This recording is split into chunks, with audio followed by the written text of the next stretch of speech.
વૃત્તિ, આજે મને આવતા લેટ થઈ જશે એટલે તું છે ને કાકી પાસે જમી લેજે. ઓકે મને પણ લઈ જાઓ ને. બેટા, મને ખબર છે તારે આવું છે, પણ તારે સ્કૂલે જવાનું કે નહીં એટલા માટે તું ઘરે રહીશ ને? પાક્કું? ડાયો છે મારો દીકરો, તોફાન ન કરતી અને કાકી જેમ કહીને એમ જ કરજે. મમ્મી તમે ક્યારે આવશો? હું સાંજે આવી જઈશ. તું સ્કૂલેથી આવીશ ને એટલે હું પણ તરત આવી જઈશ. ઓકે બેટા? સાંભળ, તારું બેગ તૈયાર થઈ ગયું છે, બધી જ બુક્સ એમાં મૂકી છે. તે લેસન કર્યું છે? ડાઈ છે તું, ખબર હતી મને કે લેસન થઈ જ ગયું હશે. અને સાંભળ, રસ્તા પર જઈને આ સ્કૂલની વાનમાં તો વાનમાંથી નીચે નહીં ઉતરતી અને રોડ પર તો બિલકુલ નહીં દોડવાનું. મમ્મી સ્કૂલેથી આવીને ફ્રેન્ડ ઘરે રમવા જાઓ? અત્યારે ન જતી, હું આવીશ ને એટલે હું તને લઈ જઈશ. અને સાંભળ, તને ભૂખ લાગે, તારે હોમવર્ક કરવું હોય કે બીજું કંઈ પણ કામ હોય ને તો હેતલ કાકીને કહેજે. ઠીક છે બેટા? તો હું જાઉં હવે? સાંભળ, તો એક કામ કર, તું બહાર આવ, હું તને નાસ્તો આપતી જાઉં. ચાલ. જુઓ હેતલ વહુ, હું તમને એટલે જ મળવા આવી કે મારે અત્યારે ને અત્યારે જવું પડે એમ છે. અને પેલા અમારા મહિલા મંડળવાળા સરિતાબેન નથી, એમને હાર્ટ એટેક આવ્યો છે. તો મને ફોન આવ્યો હતો કે તબિયત બહુ સિરિયસ છે અને બધી જ બહેનો જોવા જાય છે. તો હું પણ જોઈ આવું ને. જો હું 4-5 કલાકમાં પાછી ઘરે આવી જ જઈશ, પણ ત્યાં સુધી તમે છે ને વૃત્તિનું ધ્યાન રાખજો. કારણ કે તમને ખબર છે ને, મીરા વહુ સ્પેશિયલી તમને અને મને કહીને ગઈ છે કે આ ઘરની અંદર મારી દીકરીને હું તમારા ભરોસે મૂકીને જાઉં છું અને પાછી એની એક્ઝામ છે સ્કૂલની, એટલે એ લઈ પણ ન જઈ શકે. એટલે તમે જો છે ને 100 વાતની એક વાત, હું જ્યાં સુધી ના આવું ને ત્યાં સુધી વૃત્તિની જવાબદારી તમારા માથે. કંઈ વાંધો નહીં મમ્મી, તમે આટલું બધું ટેન્શન નહીં લો. જુઓ, તમે છે ને આરામથી ત્યાં જઈ આવો અને આંટીને કેમ છે કેમ નહીં બધી તબિયત પૂછી લો. અને રહી વાત મીરા ભાભીની, તો એ પણ ભલે આરામથી જે ફંક્શનમાં જાય છે ને એ ફંક્શન અટેન્ડ કરે. હું છે ને બરાબર વૃત્તિનું ધ્યાન રાખી લઈશ. એ સ્કૂલેથી આવે તો એમને ટાઈમ ટુ ટાઈમ નાસ્તો આપી દઈશ, એમને બહાર જવું હશે તો બહાર લઈ જઈશ. મીન્સ કે ગમે તે જીદ કરશે ને હું એમની જીદ હંમેશા પૂરી કરી દઈશ. પણ મારી વાત સાંભળો, બહાર લઈ જાઓ ને તો ધ્યાન રાખજો. આમ પણ તમે જાણો છો ને, અને હું તો કહું છું કે બને ને ત્યાં સુધી બહાર લઈ જવાનું ટાળજો. કારણ કે છે ને વાતાવરણ અત્યારે ખરાબ છે, બહારનું કંઈક ખાશે અને પછી બીમાર પડશે તોય ઉપાધિ. હા એ તો છે, પણ તમને તો ખબર છે ને કે આપણી ઢીંગલી કેટલી જિદ્દી છે. અને જ્યાં સુધી એમની જીદ પૂરી ના થાય ને ત્યાં સુધી એમને શાંતિ ના થાય. જિદ્દી એટલે અતિશય જિદ્દી. અરે બાપરે, એમ લાગે છે કે આદિત્ય અને મીરાઓ કરતાં પણ વધારે જિદ્દી છે. સમજ નથી પડતી શું કરવું ને શું નહીં. પણ મારી વાત સાંભળો, છે ને મને એટલી ખબર પડે છે કે હા, મીરાઓ આપણને જવાબદારી આપીને ગઈ છે ને. આમ તો જો કે વૃત્તિ બહુ ડાહી છોકરી છે, કોઈ ખોટી જીદ કરે એવી નથી. પણ હા, અમુક બાબતની એની જીદ, અરે બાપરે. અરે આપણી મમ્મી બનીને ફરે છે અમુક વાતમાં તો. મને પણ ઘણી વાર શીખવાડતી હોય છે, કાકી તમે આમ નહીં, તમે આમ કરો ને તો સારું લાગશે. તમે આવી લિપસ્ટિક કરો છો એની કરતાં બીજો કલર કરો તો કેવું લાગશે. સાચી વાત છે. મને પણ કહેતી હતી કે શું આવી સાડી પહેરો છો. અરે મારા ટીચર જો કેવી સાડી પહેરીને આવે છે. હા, તમારે છે ને બોર્ડર પટ્ટીવાળી સાડી પહેરવાની, બનારસી પહેરો. અરે એને એ પણ ખબર પડે છે. હા સાચું. હા, મોટી થશે ને તો મોડલિંગમાં કે ફેશન ડિઝાઇનર બનશે. મને પણ એમ જ લાગે છે. અરે કેટલો શોખ છે એને તૈયાર થવાનો. પણ હું શું કહું છું, એ બધું છોડો. તમે જો કદાચ બહાર જાઓ તો એક કામ ખાસ કરજો. હા, કરિયાણાવાળાને ત્યાં છે ને પેમેન્ટ પૂરું કરતા આવજો. સારું, કંઈ વાંધો નહીં. તમે છે ને ઘરનું જરાય ટેન્શન ના લો અને વૃત્તિનું તો જરાય ના લો. હું છે ને બધું સંભાળી લઈશ. તમારે મોડું થાય છે, તમે જાઓ. હા, હું એ જ ભૂલી ગઈ. આ જો ને સરિતાબેનનો ફોન, કમલાબેનનો ફોન આવી ગયો. એટલે સરિતાબેનની તબિયત જોઈ આવું ને તો એક વખત રાહત થશે. બિચારા આપણા દરેક પ્રસંગમાં આવ્યા છે, કોઈ દિવસ કોઈ પ્રસંગમાં ના નથી પાડી અને આગળ આવીને ઘરનું હોય ને એમ મદદરૂપ થયા છે. બિચારાને સારું થઈ જાય ને તો સારું છે. અને તમે છે ને આરામથી જજો. હા, ટેન્શન લેતા લેતા ના જતા પાછા. હા હા હો. હા, હું મારી બુક પણ મૂકી દઉં. હા ને.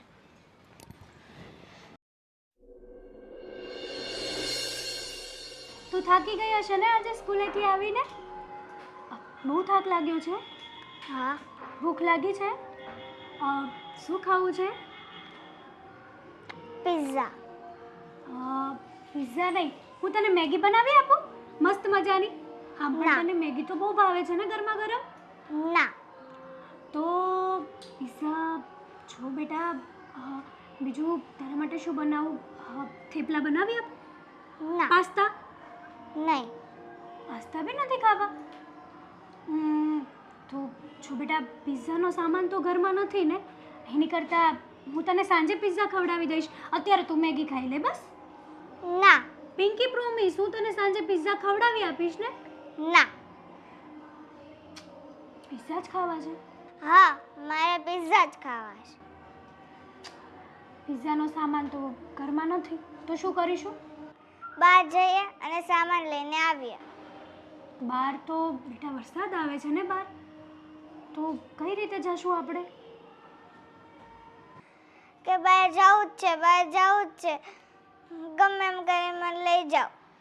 શું બેટા, તારી બધી વાત સાચી છે, પણ ઘરમાં કોઈ નથી, આપણે બે જ છીએ, તો ઘર એકલું મૂકીને તો નહીં જવાય ને. લક મારી દ્યો. લોક મારી દો? સારું, કંઈ નહીં, તું આટલી બધી જીદ કરે જ છે, આમ પણ પહેલેથી તું જિદ્દી તો છે જ. પહેલાં એ કે આજનું તારું હોમવર્ક થઈ ગયું છે? યસ. ઓકે, તો જ હું તને પિઝા આપીશ. બરાબર કર્યું છે ને? આજનો તારો સ્કૂલનો દિવસ કેવો ગયો? સારો. એકદમ સારો? ટીચર તને કંઈ બોલ્યા તો નહોતા ને? નહીં. પાક્કું બહાર જ જવું છે? હા. એક ચાન્સ આપને, મસ્ત મેગી બનાવી આપીશ. પાસ્તા ના. સારું, કંઈ નહીં, ચલ આપણે બહાર જઈએ અને પિઝાનો સામાન લઈને આવીએ. ચાલ.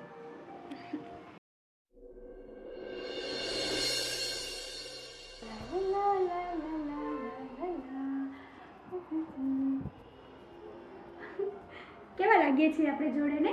નહીં બહુ ખુશ કેમ લાગે તું આટલી બધી આજે? દેવાય ને, ના હું શું કહું? આગી રગડી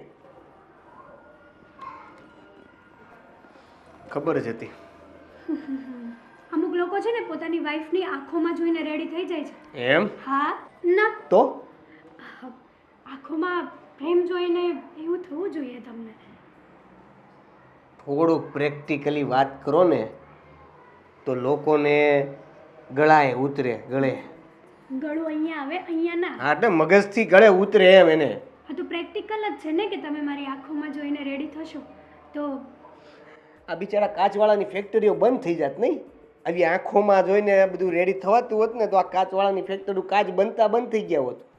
આ તૂટી જશે યાર. સોરી ખર્ચો આવતા તો બાપા હસવાની વાત છે આ. એટલે હા હવે બોલ. દેવું, હું શું કહું છું તમને, આ ભાભી અને વૃત્તિનું બોન્ડિંગ જોયું છે તમે? કેટલું મસ્ત છે ને એકદમ. વૃત્તિ કેટલું મસ્ત કાલું કાલું બોલે છે. એની છોકરી છે તો એની જેવું જ બોલે ને, અને બોન્ડિંગ તો એની મારે હોય જ ને, કોઈ પણ હોય. તો પછી જ્યારે આપણું બેબી થશે ને તો હું પણ આપણા બેબીને આવી રીતે જ સાચવીશ. મારી અને મારા બેબીની બોન્ડિંગ તો એકદમ યુનિક હશે, એકદમ એકદમ બહુ મસ્ત હશે. હું શું કહું ને, મારી પાસે કોઈ શબ્દો નથી દેવું. બસ બહુ અગાઉ વિચારી લીધું તે. આપણે બેબી થાય એટલે તારી સાથે પણ એનું ટ્યુનિંગ આવું જ હશે, અને તું એને બહુ સાચવજે, બહુ પ્રેમ કરજે, પણ પેલા થાવા તો દે. તમે પ્લાનિંગ તો કરો તો થશે ને. તમને નથી લાગતું કે હવે આપણે બેબી પ્લાનિંગ કરવું જોઈએ? ના, હજી મને એવું લાગે છે કે 2 વર્ષ કાઢી નાખ. ના, મારાથી નહીં નીકળે હવે 2 વર્ષ. વૃત્તિ મોટી થઈ જાય ને. વૃત્તિ મોટી જ છે ઓલરેડી. અરે મોટી એટલે એ પણ આપણા બાળકને સાચવી શકે એવડી થઈ જાય ને તો આપણા ઘરમાં 3 વ્યક્તિઓ થઈ જાય, આમ તો 4 વ્યક્તિઓ થઈ જાય જે આપણા બાળકને સાચવી શકે. હા, તમારી વાત એકદમ સાચી છે, પણ મને તો છે ને, મને તો એવી ઈચ્છા છે કે બસ ફટાફટ હું બેબી પ્લાન કરું અને. રેપિડો છે કે ઓર્ડર કર્યો ને ગાડી આવી ગઈ? એવું નથી કહેતી હું તમને, પણ દેવેન, તમને ઈચ્છા નથી થતી કે આપણા ઘરમાં વૃત્તિ પછીના પાછા નાના નાના પગલાંમાં કોઈ ચાલે, તમને કાલું કાલું પપ્પા પપ્પા કહીને બોલાવે, તમે એમના માટે બહુ બધા રમકડા લાવો, એમના માટે જીપ લાવો, કેટલી મસ્ત મજા આવશે. આપણે ફોટોશૂટ કરાવીશું. ગામડાની જેમ ફળિયું તો છે ને કે જેમાં રેતી હોય અને આપણો છોકરો એમાં ચાલે અને પાપા પગલી પડે. અહીંયા તો તમે આરસના પથ્થરો ઉપર રહ્યો છો. એવું નહીં વિચારો ને, હું તમને સારી સારી વાતો કરું અરે છું તો બાબા, તમે આવું મસ્ત- બધું વિચારો છો યાર. મસ્તી કરું છું. મસ્તી સારું ભાઈ, કરવાની તારે નથી જે હોય. રીતનો પ્લાન કરવો એટલો કરી નાખજે, અને જ્યાં મારી જરૂર પડે ત્યાં મને કહી દેજે. એટલે તમે કહેવા શું માંગો છો? દેવું સિરિયસલી યાર, એકવાર તો વિચાર કરો કે તમને કોઈ પપ્પા કહીને બોલાવશે તો કેટલું મસ્ત ફીલ થશે. મને પણ ખબર છે અને મને પણ ગમે છે અને મને પણ ગમશે, પણ વાત એવી છે કે અમુક સમય મર્યાદા હોય, અમુક સમય સંજોગો હોય, પરિસ્થિતિ હોય. આપણે બધું પ્લાનિંગ જોઈ વિચારીને અને શાંતિથી મુહૂર્ત જોઈને કરશું. બસ ઓકે, જાઓ ઓફિસે હવે. હા હે? જાઓ. પણ વિચારજો હો ને. હવે હું મારા વાળ હરખા આ આંખોમાં કરું કે આ કાચમાં કરી લઉં? આંખોમાં કરશો ને તો આપણું લવ વધારે. જવા દે, આમ ચા બનાવી દે લવ વાળી. સમજાતું નથી આમાં હેતલનો શું વાંક? સમજાતું તો મને પણ નથી ને બેટા, કે આમાં કોનો કંઈ વાંક જ નથી. પણ આ ઘરની અંદર છેલ્લા 1.5-2 મહિનાથી જે માહોલ થઈ ગયો છે ને, શું કહું.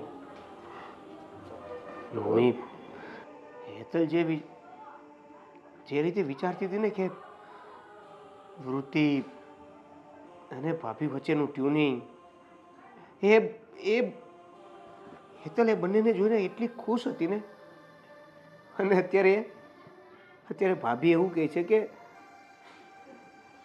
આ જે બધું થયું એનું કારણ હેતલ છે. મોટા ભાઈને પણ સમજાવવાની કોશિશ કરી. શું કહું? કોઈને કંઈ કહેવા જેવું નથી બેટા. જ્યારે સમય જ આપણી કસોટી લેવા બેઠો હોય ને, ત્યારે કોઈને કંઈ ન કહેવાય. આ હસતું રમતું ઘર એ આપણા ઘરની લક્ષ્મી, નાનકડી દીકરી આપણા હાથમાંથી જતી રહી. આપણે કંઈ ન કરી શક્યા. અને તે આપણા હાથમાં શું આવ્યું તો કે માત્ર ને માત્ર હતાશા. અને એમાં ને એમાં જે સંબંધોમાં કડવાશ પડી ગઈ છે ને, એ તો મારાથી જોવાતી પણ નથી. અરે ભાઈનું તો ઠીક, એ તો હજી એવું માને છે કે એમાં હેતલનો કાંઈ વાંક નથી. પણ આ ભાભી એ કોઈ સંજોગોમાં માનવા તૈયાર નથી. એનું બસ એટલું જ કહેવું છે કે મેં તમારા વિશ્વાસે મૂકેલી અને જે પણ કાંઈ થયું છે એનું કારણ તું છે, એટલે કે હેતલ છે. હેતલ બહુનો કોઈ વાંક નથી. કેમ સમજાવું મીરા બહુને? અને એમને પણ દીકરી ગુમાવી છે. કંઈ કહેવા જઈશું તો એમને એમ લાગશે કે એમના દુઃખ અને દર્દને તો આપણે સમજતા જ નથી. શું કહેવું, તું જ કહે ને. સાચું કહું ને બેટા, તો બહુ ચિંતા થાય છે મને. કારણ કે આ એક વાતને લઈને જે ઘરમાં મગજમારી ઊભી થઈ છે ને, એ ક્યારે એનો અંત આવશે ને, કંઈ જ ખબર નથી પડતી. હવે શું કરવું ને શું ન કરવું એની સમજ તો કોઈ વાતમાં પડતી નથી. પણ હવે ભગવાન જે કરે તે સાચું. સાચી વાત છે. હવે તો ભગવાન જે કરે ને એ જ સાચું. બાકી બધું નિર્થક છે. કારણ કે કોઈને કંઈ કહેવા જેવું રહ્યું જ નથી ને. અને કહેવા જઈશું તો પણ શું? પણ ભગવાનને એટલી પ્રાર્થના કરું છું કે મારા પરિવારને પાછો હસતો રમતો કરી દે. આમાં મારી બેમાંથી એકે બહુનો વાંક નથી. પણ જેને ગુમાવ્યું છે એનું દુઃખ છે, અને જેના લીધે નથી ગુમ્યું ને, છતાં એને માથા ઉપર આ ભાર લઈને જીવી રહી છે. બેટા જો, તારે હેતલ બહુને હિંમત આપવાની છે, અને આદિત્યએ મીરા બહુને. કારણ કે કહેવાય છે ને કે કપરો સમય માણસનો બહુ અઘરી પરીક્ષાઓ લે છે, અને એ પરીક્ષામાંથી પાર નીકળવું ને એ જ સૌથી અઘરું કામ છે. સાચી વાત છે. એટલે જ તો મેં બધું ભગવાનના ભરોસે છોડ્યું છે. હવે જે થાય છે, જેમ થાય છે ને જેવી રીતે થશે ને જોતા રહીશું.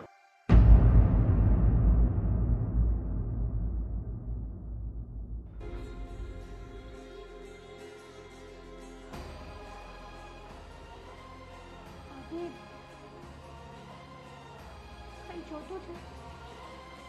કેમ રસોડામાં ઊભા છો?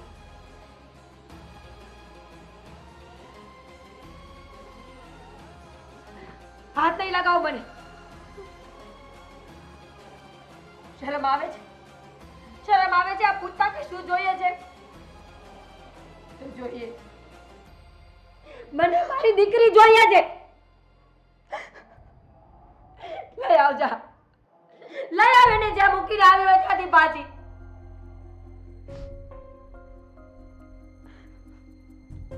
જો આમાં મારો કઈ વાંક નથી. એ દિવસે બન્યું એવું કે વૃદ્ધિએ પિઝા ખાવાની જીદ કરી અને હું એમને બહાર લઈ ગઈ. ક્યારે રોડ પર તોડવા મળી અને હું પોછું ત્યાં તો તું કેમ ના મરી? શું કામ પાછું તારું આ ડાચું લઈને ઘરમાં આવ્યું? એટલી બધી સારી માણસ હતી તો તારે પણ મરી જવું હતું, પણ નહીં. તે આ બધું જાણી જોઈને કર્યું છે. તારા પેટમાં પાપ છે. તું ખોટી માણસ છે એટલા માટે. ના ભાભી, તમે જેવું સમજો છો ને એવું કઈ નથી. તું શું છે? તું મને કહે દે કે હું શું છે. કેવી રીતે રહું, કેવી રીતે પોતાની જાતને મનાવું ખબર નથી પડતી. એક દિવસ એક વર્ષ જેવો લાગે છે મને. જુઓ ભાભી, પ્લીઝ, હું સમજી શકું છું, પણ મને પણ નથી સમજાતું કે મારાથી જ આ બધું કેમ થઈ ગયું. કહેવાય છે ને કે કુદરતને કરવું અને મારે નિયતિ બનવું. કઈ નથી સમજાતું. જો, મારી સામે સારું બનવાની કોઈ જરૂર નથી તાર. મને ખબર પડી ગઈ છે કે તું ખોટી માણસ છે. યાદ રાખજે, યાદ રાખજે, ભગવાન તારું કોઈ દિવસ સારું નહીં કરે. એમ મને દીકરી વગરની કરી છે એવું ભગવાન તારે પર માંગણી રાખશે. સદાય સદાય તડપીશ તું. ભાભી, હા શું બોલો છો તમે? હવે નહીં બોલો, મહેરબાની કરીને.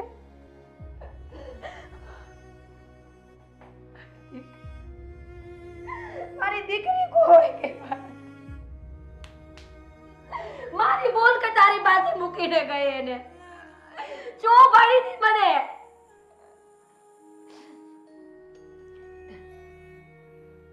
તને હજી પણ કહું છું, તે જે કર્યું છે ને એ માની લે કે તે જાણ જોઈને આ બધું કર્યું છે. નહીંતર હું તને જીવતી ના છોડું, જીવતી ના છોડું તને.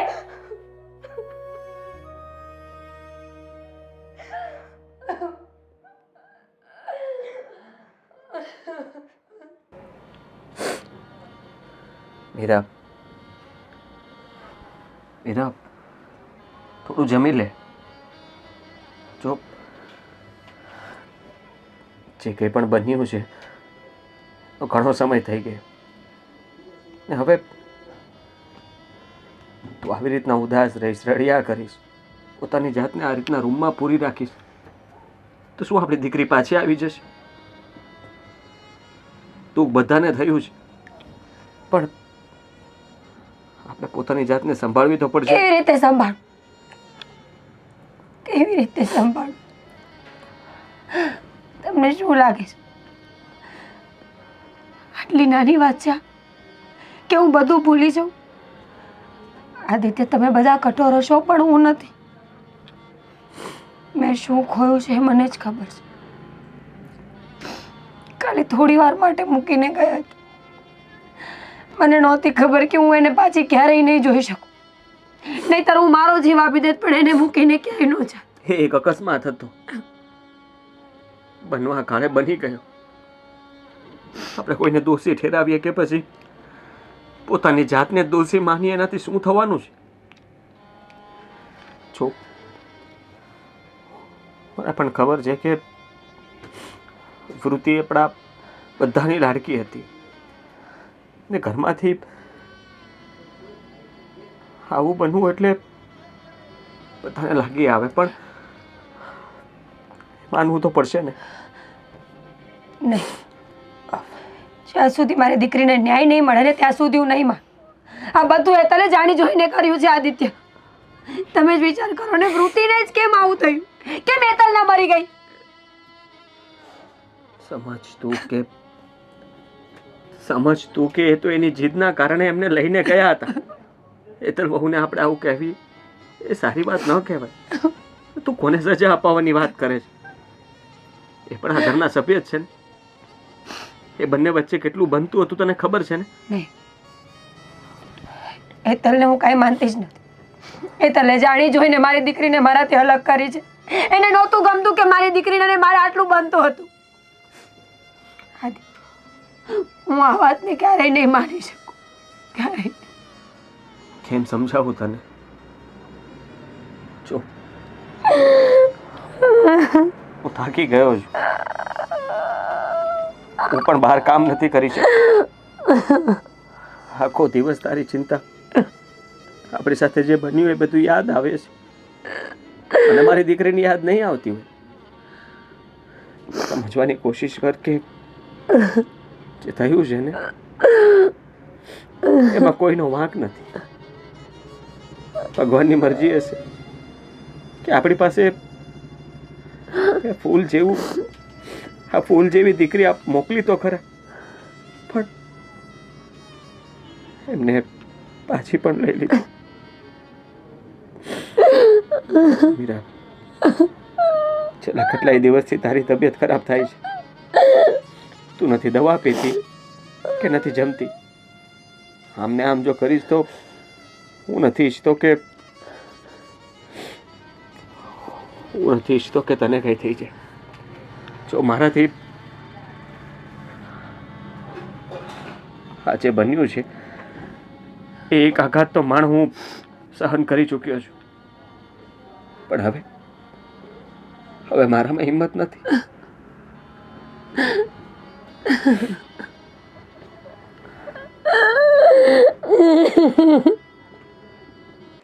અરે વાહ,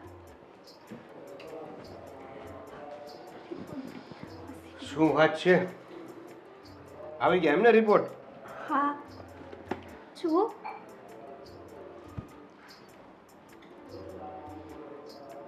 ઇંગ્લિશ છે એટલે વધારે વાંચતા નહીં આવડે.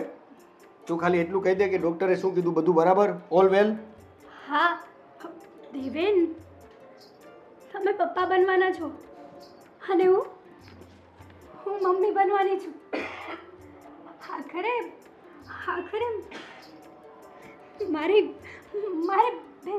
મારું બેબી આવશે. અરે વાહ, સાચે હું બહુ ખુશ છું આ વાત. ખુશ તો હું પણ છું એ વાત સાંભળીને કે હું પપ્પા બનવાનો છું. સૌથી વધારે ખુશી તો તને અને મને જ થાય છે ને. હા, દુનિયાની બધી જ ખુશીઓ આપણી પાસે હશે. હવે આપણે કોઈ કમી નહીં હોય. બસ જો ને, આપણે જે રીતે પ્લાનિંગ કરવાની વાત કરી હતી, વિચાર્યું હતું, જે રીતે પ્લાનિંગ કર્યું એ બધું અત્યાર સુધી તો પરફેક્ટ જાય છે. હવે આગળને જે પણ પ્લાનિંગો છે એને ફરીવાર મારી સાથે એકવાર વાત કરીને રિમાઇન્ડ કરાવી દીધી, જેથી કરીને કોઈ સ્કીપ ના થઈ. દેવેન, આ વાતથી મમ્મી, મોટા ભાઈ, ઘરમાં બધા ખુશ છે, સિવાય એક વ્યક્તિ. ભાભી. હા, ભાભી આ વાતથી ખુશ નથી. જો હેતલ, હું સમજી શકું છું તું શું વિચારે છે, તું શું કહેવા માગે છે, પણ તને પણ ખબર છે આપણા ઘણા પ્રયત્નો પછી પણ ભાભી એકના બે નથી થતા. એનું બસ એક જ વસ્તુ રટવાનું અને એક જ વસ્તુ કહેવાનું છે. હવે એને જેમાંથી બહાર નથી આવવું તો આપણે પછી કેટલી મદદ, કેટલી હેલ્પ કરી શકીએ એની? ભાભી છે ને એની જગ્યાએ સાચા છે. અત્યારે હું માં બનવાની છું. મારી ખુશી ખાલી માં બનવાની છું એટલી ખબર પડી કે આટલી બધી છે તો વિચાર કરો ને. એમને તો વૃત્તિ સાથે આટલી બધી બોન્ડિંગ હતી. એમણે તો 9 મહિના વૃત્તિને પોતાના પેટમાં રાખી હતી. હેતલ, મારાથી કેમ આવી ભૂલ થઈ જાય? ભાભીને એવું લાગે છે કે વૃત્તિ મારા લીધે મરી છે. મેં એને મારી છે. દેવી બસ જો આ પરિસ્થિતિમાં રડવાનું, મગજને સ્ટ્રેસ આપવાનું કે શરીરને તણાવ આપવાની કોઈ જરૂર નથી. તો મેં એક ફેસલો કર્યો છે અને એમાં મારે તમારો સપોર્ટ જોઈએ છે, સાથ જોઈએ છે. નિર્ણય? હા. શું?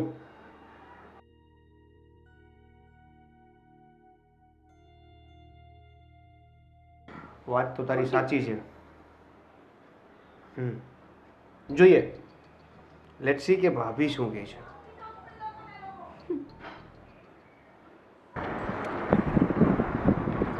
મોટાભાઈ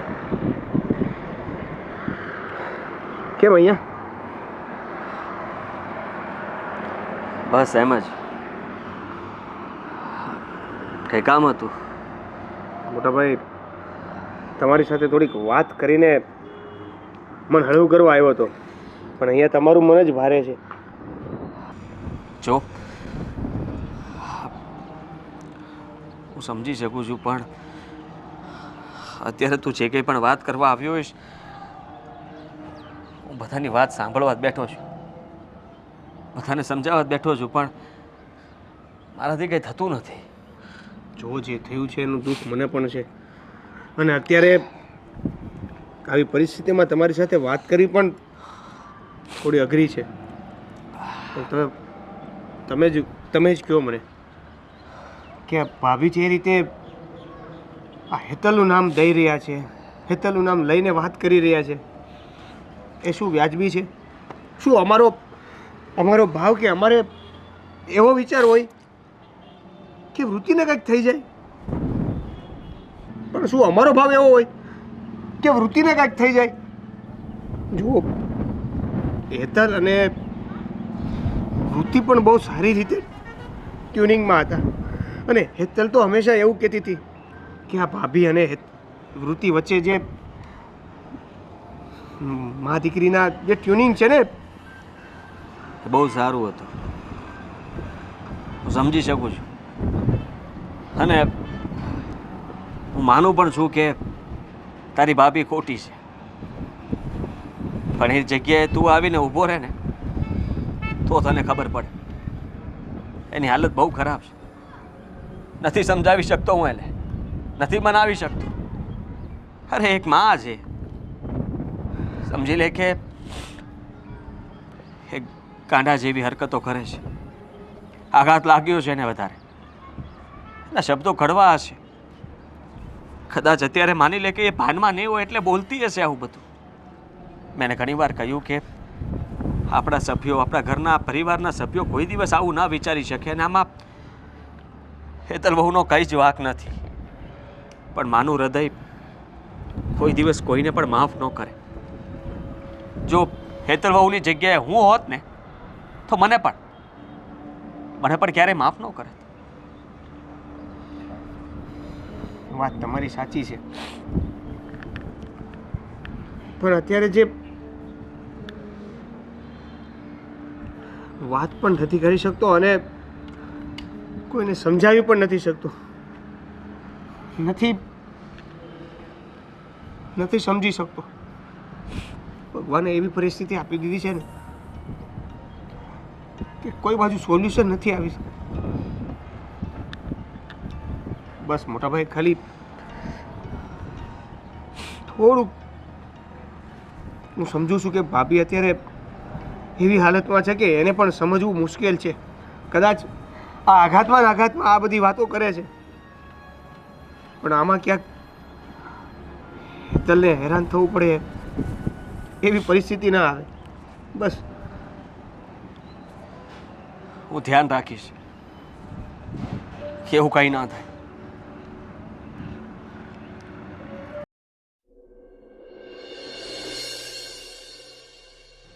મીરા, મીરા,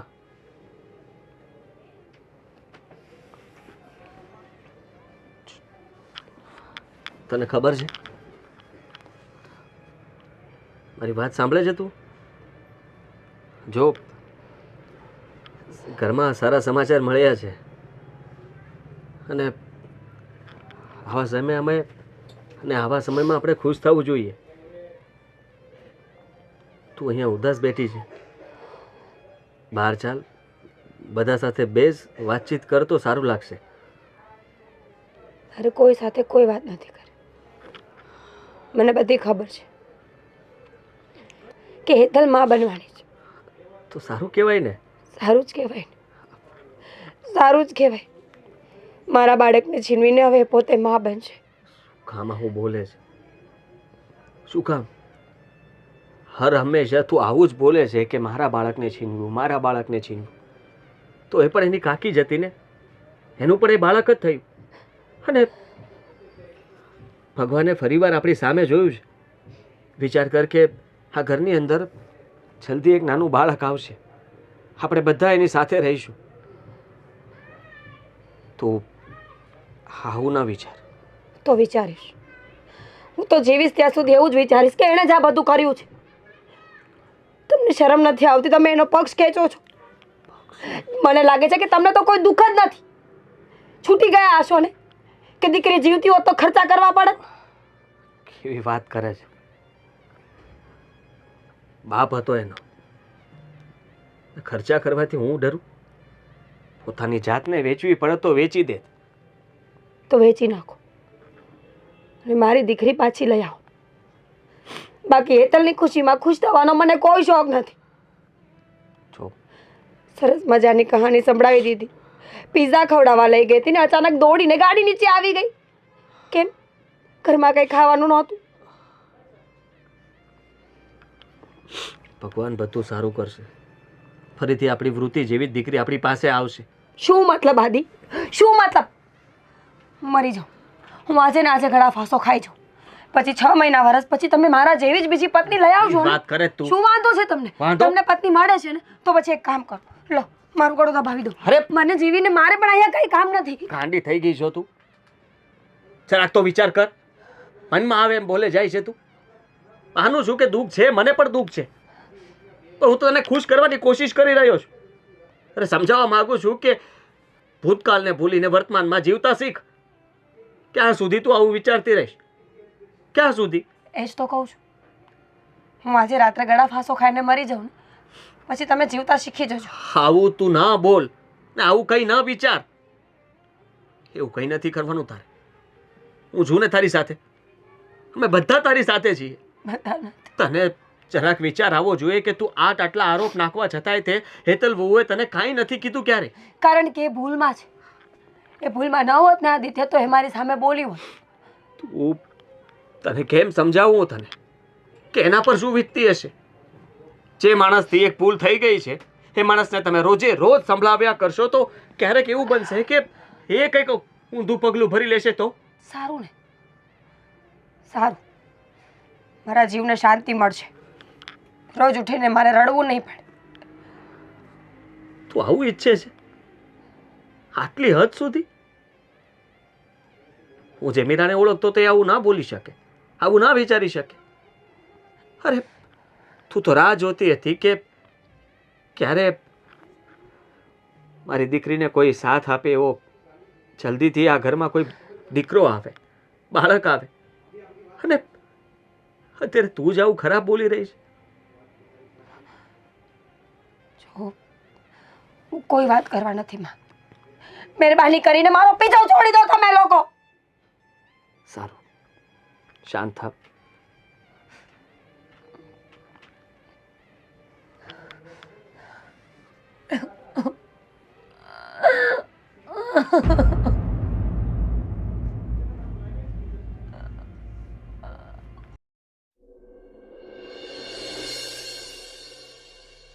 મને શું કામ બેસાડી છે અહીંયા? આદિ, મેં તમને કહ્યું ને કે મારે કોઈની કાંઈ વાત નથી સાંભળવી. હું અંદર જાઉં છું. અરે તું સાંભળી તો લે પહેલા. નથી સાંભળવું મારે કંઈ. પ્લીઝ નથી ભાભી સાંભળવું. દેવેન અને હેતલ બહુ કઈ કહેવા માંગે છે. મારે કોઈની કોઈ વાત નથી સાંભળવી. ભાભી સમજ પડી? પ્લીઝ મીરા બહુ માનીએ છીએ કે તમારું દુઃખ મોટું છે, પણ એનો મતલબ એ તો નથી ને કે કોઈ કંઈક કહે અને તમારે સાંભળવું પણ નહીં. આમને આમ આખી જિંદગી ન નીકળે. માનું છું કે તમે હેરાન થયા છો, એ પણ માનું છું કે પોતાનું બાળક ગુમાવે એ મા ઉપર શું વીતતી હશે. બાળકને જરાક નાનકડી ખરોચ આવી જાય ને તો પણ માનું કાળજું કંપી ઉઠે. તમારું તો બાળક જ ભગવાને લઈ લીધું પાછું. પણ કોઈ કંઈ કહેવા માંગે છે, તમારા દુઃખમાં એ પોતે સહભાગી થવા માંગે છે, તો સાંભળો તો ખરા. તમે તમારું બાળક ગુમાવ્યું તો મેં પણ મારા દીકરાની દીકરી ગુમાવી છે, અને પણ એની ભત્રીજી ગુમાવી છે. માત્ર મા સાથેનો સંબંધ નથી, અમારા બધા સંબંધોનું શું? હા, અમે લોકોએ જે ગુમાવ્યું એનું શું? જુઓ, તમારો વધારે સમય નહીં લઈએ, અને જે કંઈ પણ હેતલ બહુ કહેવા માંગે છે, શ્રીદેવેન કહેવા માંગે છે, એ સાંભળી તો લો એકવાર. ઠીક છે, છેલ્લી વાર તમારા બધાની વાત સાંભળું છું. જે સંભળાવવાનું હોય એક સાથે સંભળાવી દો, પણ પછી મારી પાસેથી કોઈ આશા ન રાખતા કે હું કાંઈ બોલીશ કે કાંઈ સાંભળીશ. છેલ્લો દિવસ છે આ ઘરમાં મારો. છેલ્લો દિવસ? જાઉં છું. ક્યાં જાય છે તું? શું બોલો છો તમે? મને નથી ખબર કે હું ક્યાં જઈશ ને શું કરીશ, મીરા બહુ પણ હું આ ઘરમાં તો નહીં જ રહું. મીરા બહુ આ ઘર તમારું છે, અમે તમારા છીએ. તમે આ ઘર છોડીને જવાની વાત કઈ રીતે કરી શકો? તને આટલી સમજાવી છતાંય તું સમજતી કેમ નથી? મરવાની વાતો કરે છે, હવે જવાની વાતો કરે છે. માનું છું હું કે તમે આ ઘરમાં છો, તમને વૃત્તિની યાદ આવે છે. આ ઘરના ખૂણે ખૂણે અમારી ઢીંગલીની યાદો છે, પણ એનો મતલબ એ તો નહીં ને કે તમે અમને બધાને છોડીને જતા રહો. હં? ભાભીને ક્યાંય જવાની જરૂર નથી. ભાભીને એવું લાગે છે ને કે શ્રુતિને મારા લીધે ખોઈ બેઠા છે. લાગતું નથી. ખબર છે મને કે બધું તે જ કર્યું છે, અને હવે બોલીશ ને, મારી દીકરીનું નામ તારા મોઢા પરથી લઈશ ને, તો અહીંયા ને અહીંયા મારી નાખીશ. કંઈ નહીં, તમારે મારી સાથે જે કરવું હોય ને એ કરજો, પણ મારી એક વાત સાંભળી લો. હું માં બનવાની છું. આ બાળકને જન્મ આપીને જ હું એને તમારા હાથમાં આપીશ, અને તમારે આ ઘર છોડીને જવાની જરૂર નથી. એવું લાગશે તો હું જ આ ઘર છોડીને હંમેશા માટે જતી રહીશ. મીરા બહુ, આટલો મોટો નિર્ણય લેવો એ કોઈ મા માટે સહેલું નથી. તમે જ વિચાર કરો કે જે બાળકને તમે 9 મહિના સુધી પેટમાં રાખ્યું હોય અને એને જન્મતા વેત કોઈકના હાથમાં સોંપી દેવું ને, એ બહુ મોટી વાત છે. તમે માનો છો ને કે હેતલ બહુથી ભૂલ થઈ? જોકે બહુથી ભૂલ થઈ જ નહોતી. એ દિવસે આપણી વૃત્તિ આપણી વચ્ચે ન રહી, એમાં વૃત્તિની જીત જવાબદાર હતી. પણ આ તો કહેવાય છે ને કે કાગનું બેસવું અને ડાળનું પડવું. એટલે હેતલ બહુ બદનામ થઈ ગયા. હું એમનો પક્ષ પણ નથી લેતી, પણ મને ખબર છે કે તમે ચારેય દુઃખી છો. જુઓ, હેતલ તમને તમારી મોટી બેન સમજે છે, અને જ્યારે નાની બેન મોટી બેનને ખુશીઓ આપવા બેઠી હોય ને આવી નારાજગી ન રખાય. ઉપકાર નથી જોઈતો મારે કોઈનો. ભાભી આમાં ઉપકારની વાત જ નથી. જ્યારથી વૃત્તિનું આવું કંઈ થયું છે અકસ્માતમાં નિધન. સર, જ્યારથી વૃત્તિનું અકસ્માતમાં નિધન થયું છે ત્યારથી તમે એ જ કીધું છે ને કે મને મારી દીકરી પાછી આપો, મને મારું બાળક પાછું આપો. ત્યારે પોસિબલ નહોતું, પણ હા હવે પોસિબલ છે. એટલે અત્યારે હેતલના પેટે જે બાળક થશે ને એ તમને સોંપી દઈશું, જેથી કરીને તમારી માંગણી, તમારી જીદ અને તમે કહો છો એ પ્રમાણે અમારી થયેલી ભૂલ અમે એની સજા ભોગવી શકીએ. જો બેટા, જ્યારે ભગવાન ક્યારેક આપણાથી છીનવે ને તો આપણને એનાથી બમણું સુખ પણ આપે છે. હેતલ અને શ્રીદેવે તને ખુશીઓ આપવા માંગે છે, તારા દુઃખને સુખમાં પરિવર્તન કરવા માંગે છે.